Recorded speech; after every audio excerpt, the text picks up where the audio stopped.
हमने पिछले दो क्लास में एक ब्लॉक मेटल्स के बारे में पढ़ा।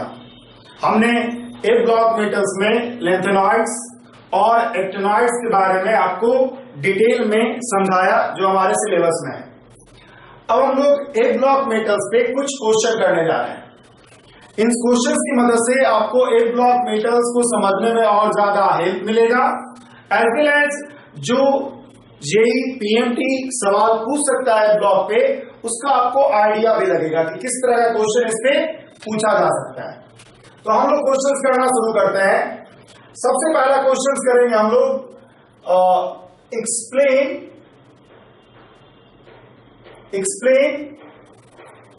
सीरियम 3+ is easily oxidized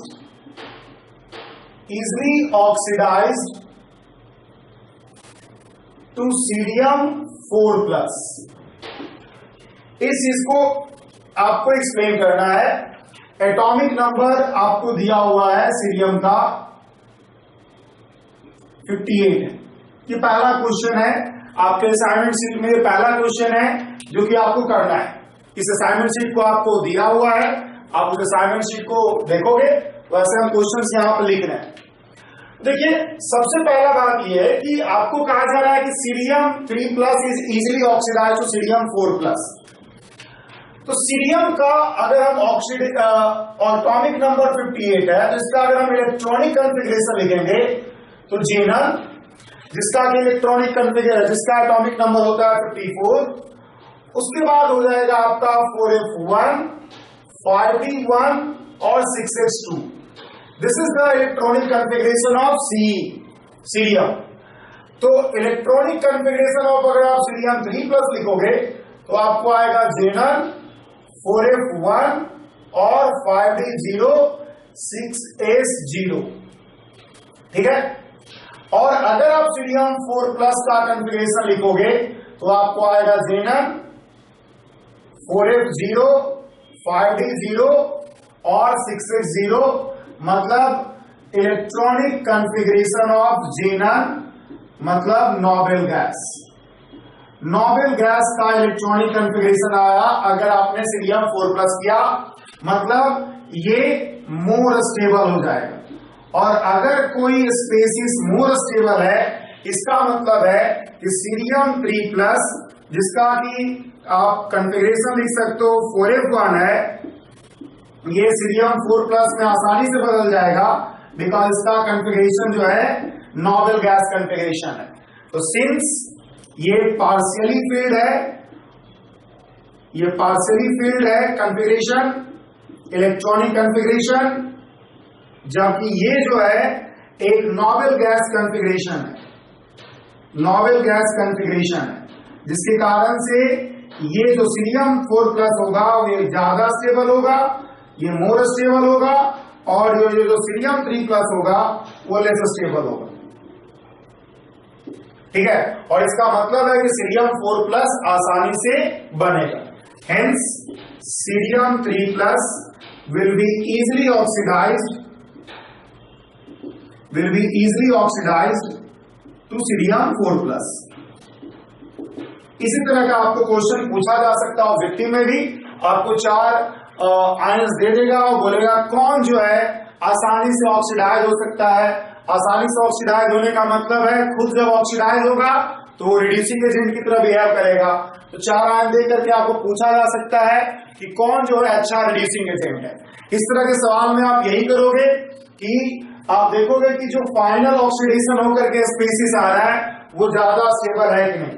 जो ज्यादा स्टेबल बनाएगा वो आसानी से ऑक्सीडाइज होगा। ये हमने पहला क्वेश्चन आपको करवाया। अब हम आपको और क्वेश्चन देते हैं। क्वेश्चन ये है कि LuOH का whole 3, lithium hydroxide is a weaker base than lanthanum hydroxide. इसको आपको एक्सप्लेन करना है। देखिए, आप ये अच्छे से जानते हो कि लैंथेनॉइड्स में लैंथेनियम जो है फर्स्ट एलिमेंट है और ये लास्ट है इसका मतलब लेंथेनॉइड्स को अगर आप बात करो, लेंथेनॉइड्स की अगर आप बात करोगे तो लेंथेनॉइड्स में लैंथेनियम से शुरू होकर के 57, लैंथेनियम के बाद 58 से शुरू होकर के आपको लुथीनियम 71 तक जाता है। ठीक है, लैंथेनियम को हम लोग लैंथेनॉइड्स के साथ ये स्टडी करते हैं बिकॉज इसका प्रॉपर्टीज लैंथेनॉइड से मैच करता है। एक्चुअल में लैंथेनॉइड जो है 58 सीरियम से शुरू होता है, 58 से शुरू होता है और 58 से लेकर के 71 तक 14 एलिमेंट्स के रूप में होता है। ठीक है, आप देख सकते हो 58, 59, 60 और उसके बाद 11 उधर, तो आपके पास 14 एलिमेंट है। तो जैसे जैसे आप जानते हो we know that as we move from lanthanum to lutetium क्या होगा, ionic size decreases, ionic size आपका डिक्रीज करता है और आयनिक साइज डिक्रीज करता है। Hence according to Fajans rule आप जानते होंगे कि अगर साइज जो होगा छोटा होगा तो कोवेलेंट कैरेक्टर ज्यादा होगा। According to Fajans rule Lu3+ will have higher polarizing power than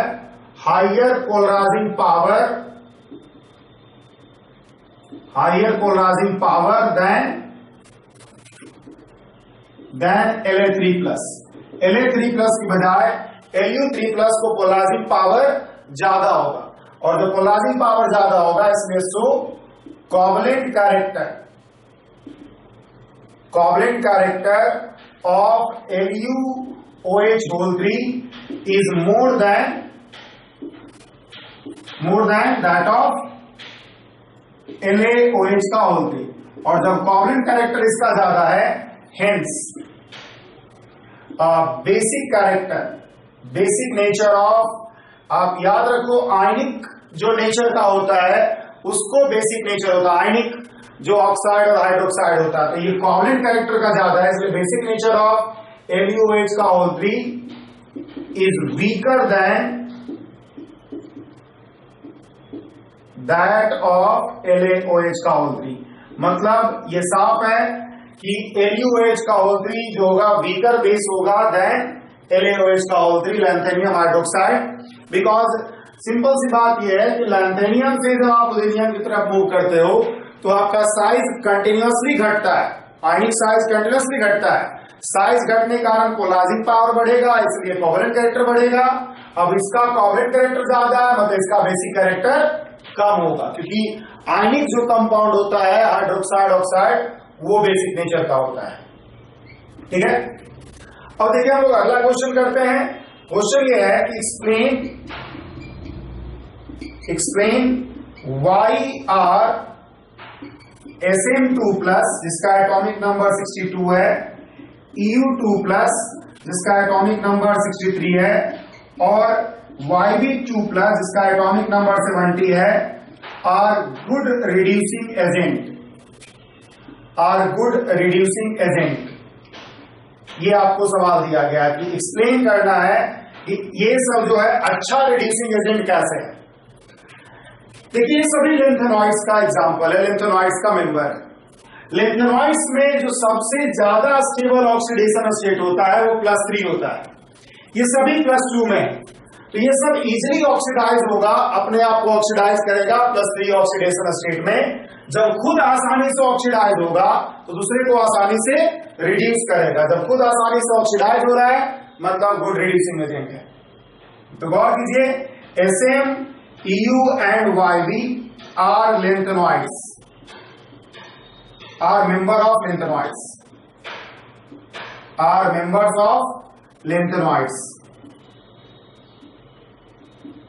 ठीक है, ये जो आप देख रहे हो कि Sm, Eu और Yb are member of lanthanoids which have the most stable oxidation state, which have the most stable oxidation state +3। Hence और इसीलिए क्या होगा Sm2+, Eu2+, YB2 plus are easily get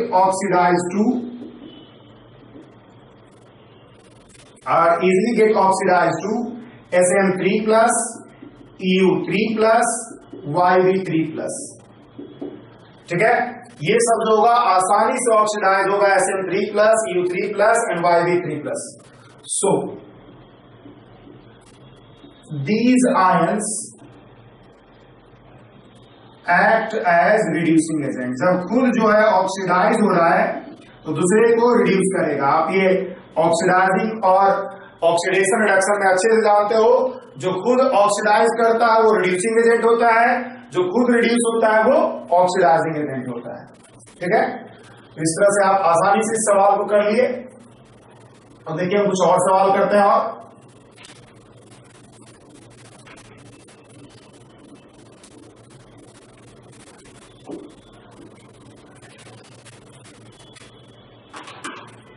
अब देखिए क्वेश्चन अगला है कि कैन लैंथेनियम जिसका कि जेड आपका 57 है एग्जिबिट +4 ऑक्सीडेशन स्टेट। क्या लैंथेनियम जो है +4 ऑक्सीडेशन स्टेट शो कर सकता है? क्या लगता है? तो +4 ऑक्सीडेशन स्टेट नहीं शो कर सकता है, बिकॉज लैंथेनियम का अगर आप इलेक्ट्रॉनिक कन्फिगरेशन लिखोगे तो Zenon 5d1 6s2 होता है। तो अगर आप लैंथेनियम 3+ की बात करो तो इसका Zenon कन्फिगरेशन है नोबेल गैस कन्फिगरेशन। ठीक है, most stable configuration noble gas configuration ही होता है। और मोस्ट स्टेबल इलेक्ट्रॉनिक कन्फिगरेशन, या कह सकते हो more stable electronic configuration, most stable की बजाय मोर स्टेबल इलेक्ट्रॉनिक कन्फिगरेशन। ठीक है, hence La3+ cannot lose electron to show La+4 oxidation state. La+4 oxidation state नहीं शो कर सकता है। हेंस लैंथेनियम La नेवर एग्जिबिट, नहीं एग्जिबिट करेगा, कभी भी नहीं एग्जिबिट करेगा +4 oxidation state. Because +4 oxidation state show करने का मतलब है कि आपका नोबेल गैस से इलेक्ट्रॉन निकाल लेना, जो कि बहुत टफ काम है। तो इसलिए +4 ऑक्सीडेशन स्टेट नहीं शो करेगा। अगला सवाल है कि explain chemistry of all lanthanoids. Chemistry of all lanthanoids is quite similar. Chemistry of all lanthanoids is quite similar. Actually में lanthanoids का साइज बहुत कम से चेंज करता है ड्यू टू लैंथेनॉइड कॉन्ट्रैक्शन, और साइज में बहुत कम चेंज होने के कारण सेम तरह का ऑक्सीडेशन स्टेट सभी शो करता है +3, और ऑक्सीडेशन स्टेट सेम तरह का शो करने के कारण सारे लैंथेनॉइड्स का केमिकल प्रॉपर्टीज क्या होता है? सेम तरह का होता है। तो due to lanthanoid contraction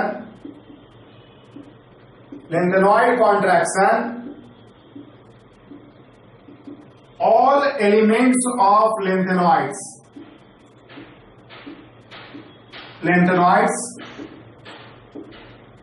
have similar size, बहुत कम डिफरेंस होता है। साइज घटता है लैंथेनियम से लुथेनियम तक, लेकिन साइज बहुत धीरे धीरे घटता है। Similar size also they exhibit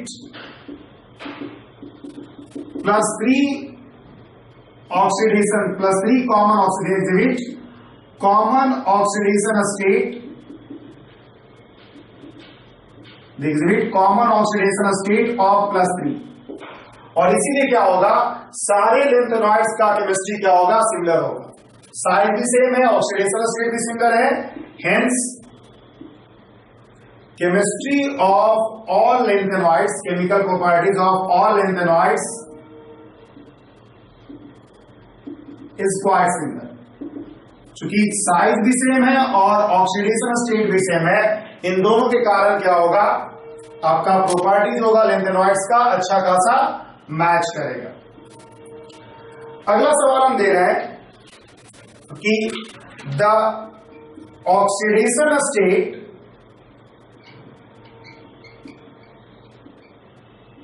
+3 of lanthanum Z बराबर 57, गैलोडियम Z बराबर 64 और लुथीनियम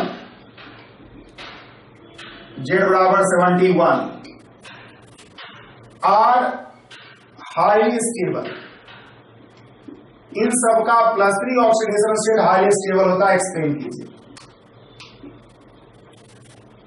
तो देखिए लैंथेनियम का इलेक्ट्रॉनिक कॉन्फ़िगरेशन होगा जो 57 है, तो हो जाएगा Zenon 5d1 6s2। तो अगर लैंथेनियम 3+ अगर आप करोगे तो हो गया Zenon configuration, novel gas configuration. और नॉवेल गैस कॉन्फ़िगरेशन हुआ तो ऑब्वियसली क्या होगा, स्टेबल होगा। बात अगर हम गैलोडियम की करें, गैलोडियम इसका 64 है, तो आपका आएगा Zenon और उसके बाद आएगा 4f7 5d1 6s2। तो गैलोडियम 3+ अगर आप करते हो तो आपके पास आएगा Zenon 4f7 half field configuration, half field configuration 4f7 का मतलब हुआ हाफ फील्ड कॉन्फ़िगरेशन हुआ। और अगर हम बात करें लुथीनियम का तो आपका है 71, that will have oxidation state 4f14 और उसके बाद 5d1 6s2। अगर आप लुथीनियम 3+ का लिखोगे तो आएगा Zenon 4f14।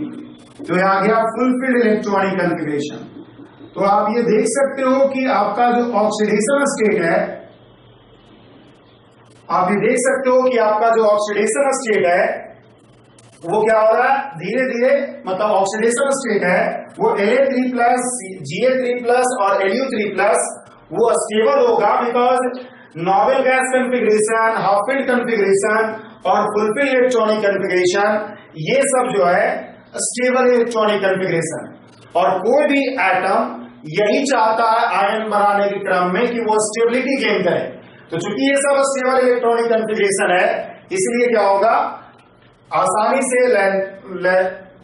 लैंथेनियम, गैलोडियम और लुथीनियम जो होगा आपको +3 ऑक्सीडेशन स्टेट शो करेगा और ये सब हाईली स्टेबल होगा। तब देखिए अगला सवाल हम लोग करते हैं।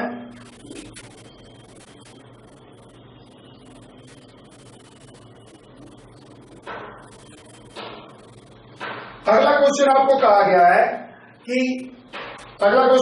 गया है कि explain in D block metals, in D block metal ions, color of the complex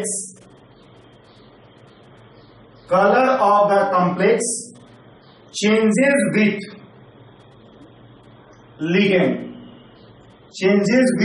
ligands used, while in F block metals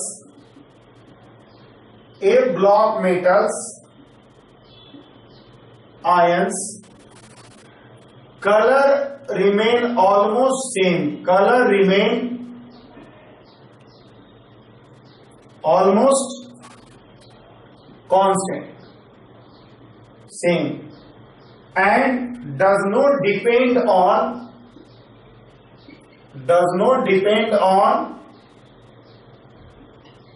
the nature of ligand।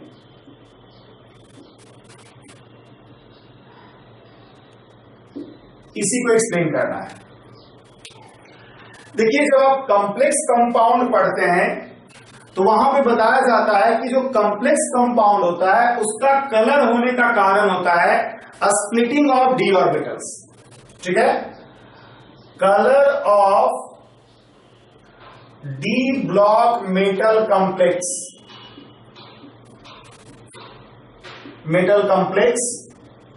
occur due to a splitting of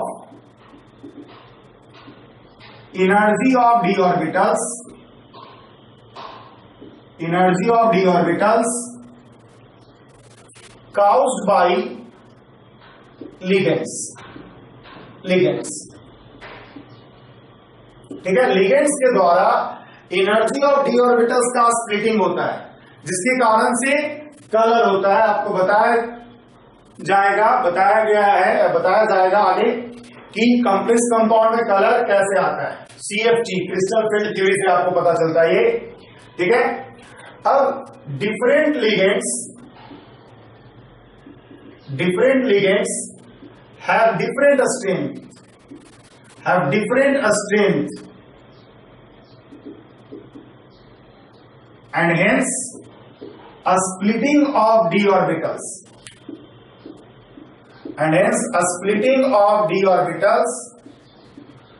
occur by different amount. Splitting of D orbital जो होगा अलग अलग amount से होता है। ठीक है, splitting of D orbitals अलग अलग अमाउंट से होता है, which result difference in colour. चूंकि जब स्प्लिटिंग अलग अलग से होगा, डिफरेंस इन कलर। पॉइंट ये है कि जो डी ऑर्बिटल्स होता है इस तरह से 5 डी ऑर्बिटल्स, वो क्या होता है अलग अलग। मान लो हम ऑक्टाहेड्रल में बता रहे हैं, ऑक्टाहेड्रल स्ट्रक्चर में इस तरह से चेंज करता है, सब में अलग अलग तरीके से चेंज करता है। ठीक है, आइसोलेटेड एटम विथ सिमेट्रिकल, और लिख देते हैं atom with symmetrical distribution of ligand. ये चीजें आपको थोड़ा बाद में समझ में आएगा। अब जाओ इंपॉर्टेंस ऑफ लिगेंड, ये चीजें आपको CFT का चीजें जो क्या बाद में समझ में आएगा। और इस कलर, इस डेल्टा E का डिपेंड्स ऑन लिगेंड, ये लिगेंड्स पे डिपेंड करता है। और इस डेल्टा E पे ही कलर होगा, जितना डेल्टा E होगा उसी एनर्जी का फोटोन एब्जॉर्ब करेगा और उसी का कॉम्प्लीमेंट्री कलर दिखाई देता है। तो चूंकि ये लिगेंड्स पे हाईली डिपेंड करता है, इसीलिए जो कलर एब्जॉर्ब होगा वो लिगेंड्स पे डिपेंड करेगा, और जब कलर एब्जॉर्ब लिगेंड्स पे डिपेंड करेगा तो जो कलर शो करेगा कॉम्प्लीमेंट्री कलर, वो भी लिगेंड्स पे डिपेंड करेगा। However in F block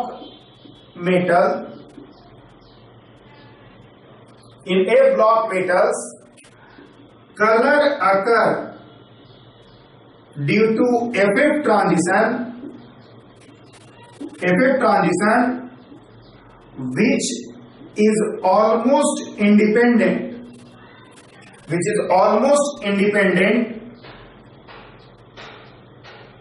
from the ligand used,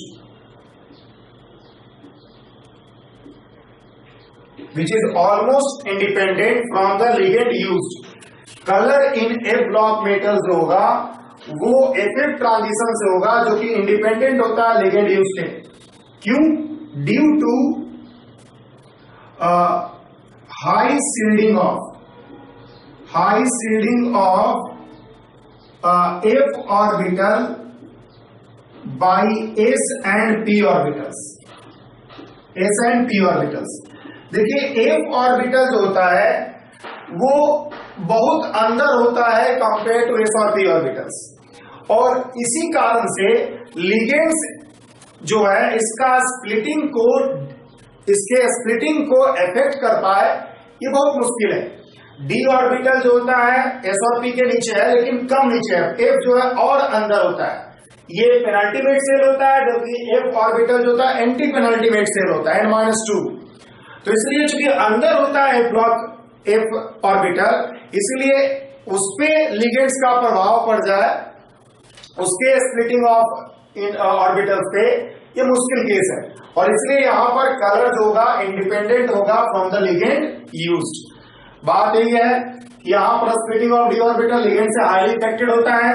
F orbital में लिगेंड्स का इफेक्ट बहुत कम हो जाता है, बिकॉज एफ ऑर्बिटल जो है एंटी पेनल्टी मिड शेल है, बहुत अंदर होता है और उसको एस और पी ऑर्बिटल हाईली सील्ड किया हुआ रहता है, जिसके कारण से आप कह सकते हो कि एफ ट्रांजिशन में लिगेंड्स का रोल बहुत कम होता है, लिगेंड्स बहुत कम इफेक्ट कर पाता है। ठीक है, तो यही इसका लॉजिक होगा, यही इसका एक्सप्लेनेशन होगा। अब देखिए, हम लोग अगला सवाल कर रहे हैं, एक और सवाल आपको दे रहे हैं। अगला सवाल है कि क्वेश्चन ये है कि among the ionic species, among the ionic species scandium 3+, इसका 21 होता है ऑक्सीडेशन नंबर, सीरियम 4+, इसका की 58 होता है ऑक्सीडेशन नंबर, एंड EU2+, इसका की 63 होता है। Which one is good? Which one is good oxidizing agent? इसमें से कौन जो है अच्छा ऑक्सीडाइजिंग एजेंट होगा? ठीक है, तो सभी का ऑक्सीडेशन, सभी ऑक्सीडेशन एसिड का इलेक्ट्रॉनिक कन्फिगरेशन लिखे। एससी का होगा आर्गन 3D1,4s2, तो Sc3+ का हो जाएगा आर्गन, स्टेबल है। ठीक है, सी का होता है जेनन 4f1 5d1 6s2, तो C4+ का हो जाएगा जेनन, ये भी हो गया स्टेबल। और EU का होता है जेनन 54 हो चुका है, उसके बाद 56, और उसके बाद कितना होगा 56 के बाद 6s2, और उसके बाद 56 के बाद कितना आप रखोगे 4 और 3 7। तो अगर आप EU2+ लिखते हो तो आपके पास होगा जेनन 4f, गौर करोगे आप, आपके पास हो गया 54 और 7 61, और ये 4f7, तो ये हाफ फील्ड है। ये दोनों नोबेल गैस कॉन्फ़िगरेशन। तो ये आप आसानी समझ सकते हो कि नोबेल गैस कॉन्फ़िगरेशन सबसे ज्यादा स्टेबल कॉन्फ़िगरेशन है, इसलिए ये सब जो है स्टेबल होगा, ये सब जो है रिएक्शन नहीं करेगा। जबकि EU2+ has half field configuration, stable है, कोई डाउट नहीं कि स्टेबल नहीं है, half field configuration, but half field configuration, but it easily oxidized to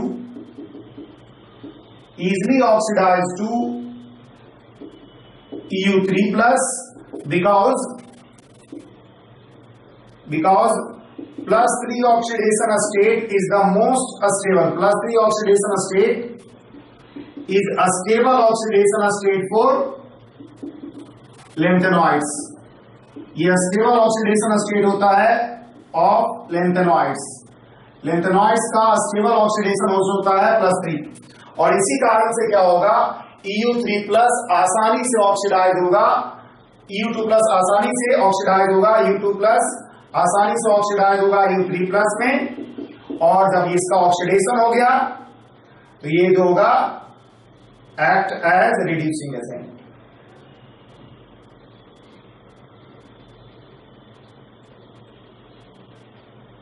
Which one is good oxidizing agent?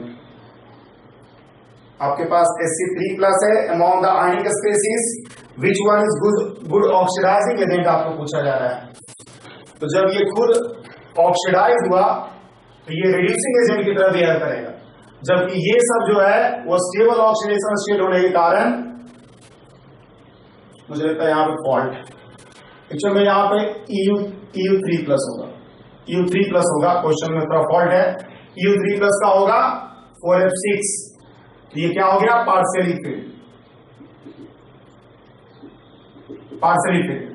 अब देखिएगा EU3+ है पार्शियली फील्ड, पार्शियली फील्ड करते हैं, क्वेश्चन में मिसप्रिंट है थोड़ा, और इसलिए it can easily reduced EU2 plus जिसके पास EU2 प्लस जिसके पास जो है having half field configuration, half field configuration, और हाफ फील्ड कॉन्फ़िगरेशन होने के कारण जो होगा आसानी से EU3 प्लस जो होगा आसानी से रिड्यूस होगा EU2 प्लस में, बिकॉज ऐसा करने पे आप J-none 4F7 बना दोगे, ठीक है, और ये J-none 4F6 है, इसलिए इसका रिडक्शन हुआ, और जब ये रिडक्शन किया खुद, इसलिए ये एक्ट एज ऑक्सीडाइजिंग एजेंट, इसलिए क्या होगा, ये एक्ट एज ऑक्सीडाइजिंग एजेंट, ये जो होगा ऑक्सीडाइजिंग एजेंट की तरफ ये कर पाएगा। क्वेश्चन यहाँ स्प्रिंट है थोड़ा, EU3 plus will be the option in this case, because EU3 plus से EU2 प्लस बनना आसान है, बिकॉज EU2 प्लस का हाफ फील्ड कॉन्फ़िगरेशन है, वो आसानी से रिड्यूस होगा, और जब खुद रिड्यूस होगा दूसरे को ऑक्सीडाइज करेगा। देखिए हम लोग अगला क्वेश्चन करते हैं, और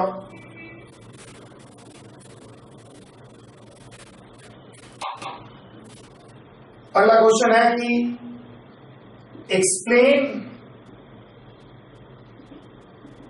why electronic configuration of lantanoids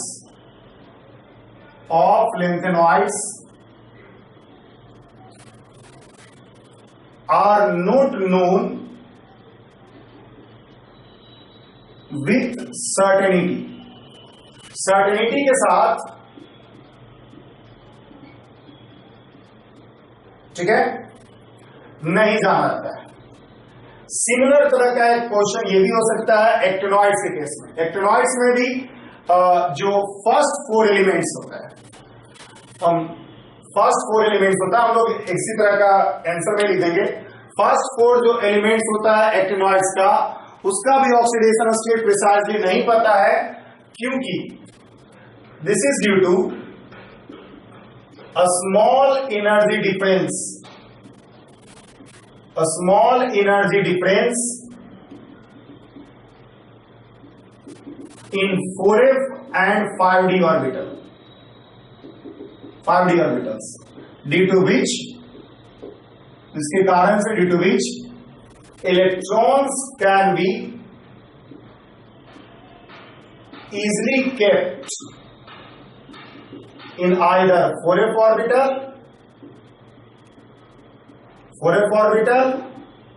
और 5d ऑर्बिटल। इलेक्ट्रॉन को आसानी से रखा जा सकता है 4f ऑर्बिटल में और 5d ऑर्बिटल में, और इसलिए चूंकि बहुत कम एनर्जी डिफरेंस है, इसी कारण से आपका जो लैंथेनॉइड्स का इलेक्ट्रॉनिक कॉन्फ़िगरेशन सर्टेनिटी के साथ नहीं होता है। मतलब आप कह सकते हो कि ये ज्यादा एक्सेप्टेबल इलेक्ट्रॉनिक कॉन्फ़िगरेशन है, लेकिन ये कहना कि यही सही है थोड़ा मुश्किल है, क्योंकि एनर्जी आप वही इलेक्ट्रॉनिक कॉन्फ़िगरेशन लिखते हो जो ज्यादा स्टेबल है, जिसका एनर्जी कम। जब एनर्जी कंपेरेबल है दोनों का, तो आप ये कंफ्यूजन क्रिएट होता है कि 4f में रखना बेहतर होगा कि 5d, तो जो ज्यादा एक्सेप्टेबल है उसी को लिखा जाता है। सिमिलरली जो होता है, similarly electronic configuration of first 4 elements of actinoids are not known exactly, not known with certainty, certainty के साथ नहीं पता है, due to small energy difference between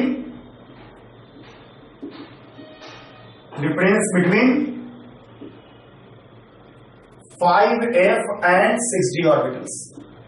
5f और 6d ऑर्बिटल्स के बीच में बहुत कम एनर्जी डिफरेंस होता है, जिसके कारण से जो पहला 4 एलिमेंट्स होता है एक्टिनॉइड्स का, उसका इलेक्ट्रॉनिक कॉन्फ़िगरेशन बहुत कंफ्यूजिंग है। लोगों को कंफ्यूजन होता है कि क्या सही होगा, 6d में रख सकते हैं कि 5d में रख सकते हैं, 5f में रखना चाहिए इलेक्ट्रॉन, ठीक है। उसके बाद ये है कि explain La3 plus and Lu3 plus don't show coloration, coloration नहीं शो करता है इन सॉल्यूशन, सिंपल सा बात है, लैंथेनियम का इलेक्ट्रॉनिक कॉन्फ़िगरेशन होता है जेनन 5d1 6s2, La3+ का हो जाएगा जेनन कॉन्फ़िगरेशन, जिसके कारण से नो अनपेयर्ड इलेक्ट्रॉन, कोई अनपेयर्ड इलेक्ट्रॉन नहीं होगा इसके पास, ठीक है। जबकि लुधीनियम का भी इसी तरह का होगा जेनन 4f14, इसके पास भी अनपेयर्ड इलेक्ट्रॉन नहीं होगा। जैसे आप देख सकते हो, आप लुधीनियम 3+ करोगे तो आपको आएगा जेनन 4f14, इसके पास भी क्या आ गया, नो अनपेयर्ड इलेक्ट्रॉन। जब अनपेयर्ड इलेक्ट्रॉन नहीं है तो कलर होने का चांस नहीं है, ठीक है। तो colour is due to number of unpaired electrons present. Color is due to presence of unpaired electron. Presence of unpaired electron. Unpaired electrons के presence होने के कारण color होता है। Since these ions La3+ and Lut3+ have no unpaired electrons, so they don't have color. इसलिए उन सबको color नहीं होगा, ठीक है। सो दे डोंट हैव कलर। तो ये आपको समझ में आ गया। अब देखिए हम लोग आगे अगर लिखते हैं किस,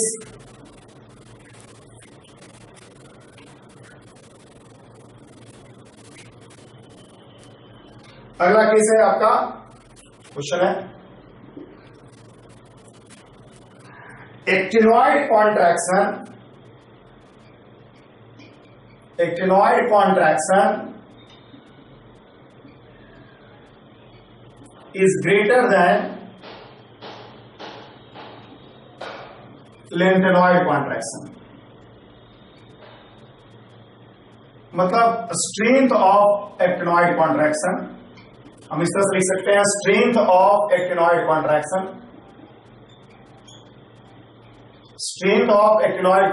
is greater than lantanoid contraction explain। इस चीज को हमने थ्योरी में भी डील किया था, पीरियोडिक टेबल में भी हमने इस चीज को डील किया था। देखिए कॉन्ट्रैक्शन जो भी है, lantanoid contraction और actinoid contraction is due to poor shielding of f orbital electrons। अब देखिए actinoid contraction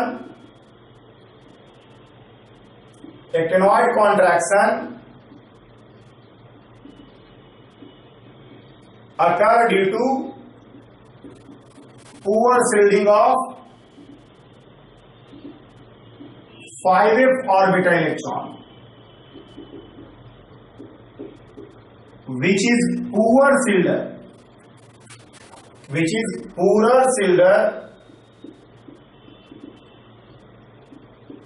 than 4f orbital electron, due to which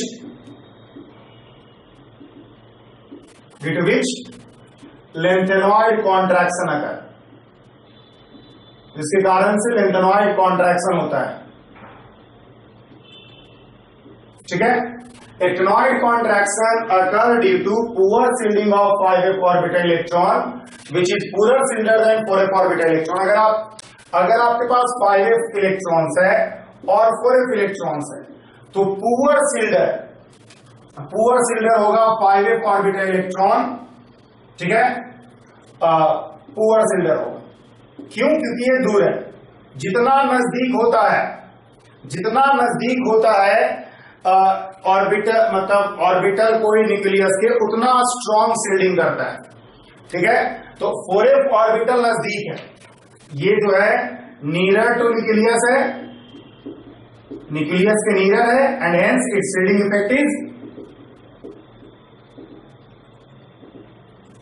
effect is stronger.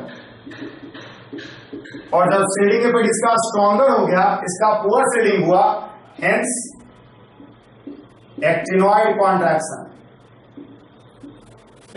contraction is stronger than lantanoid contraction। ये important सवाल है। Lanthanoid contraction से actinoid contraction जो होगा वो stronger होगा। सिंपल कारण है, लेंथेनॉइड कॉन्ट्रैक्शन 4f के कारण हो रहा है जो न्यूक्लियस के नजदीक है compare to 5f orbital electron, जिसके कारण से एक्टिनॉइड कॉन्ट्रैक्शन होता है। न्यूक्लियस के नजदीक होने के कारण 4f ज्यादा सील्ड करेगा, सील्ड ज्यादा करेगा तो कॉन्ट्रैक्शन कम होगा, सील्ड कम करेगा तो कॉन्ट्रैक्शन ज्यादा होगा।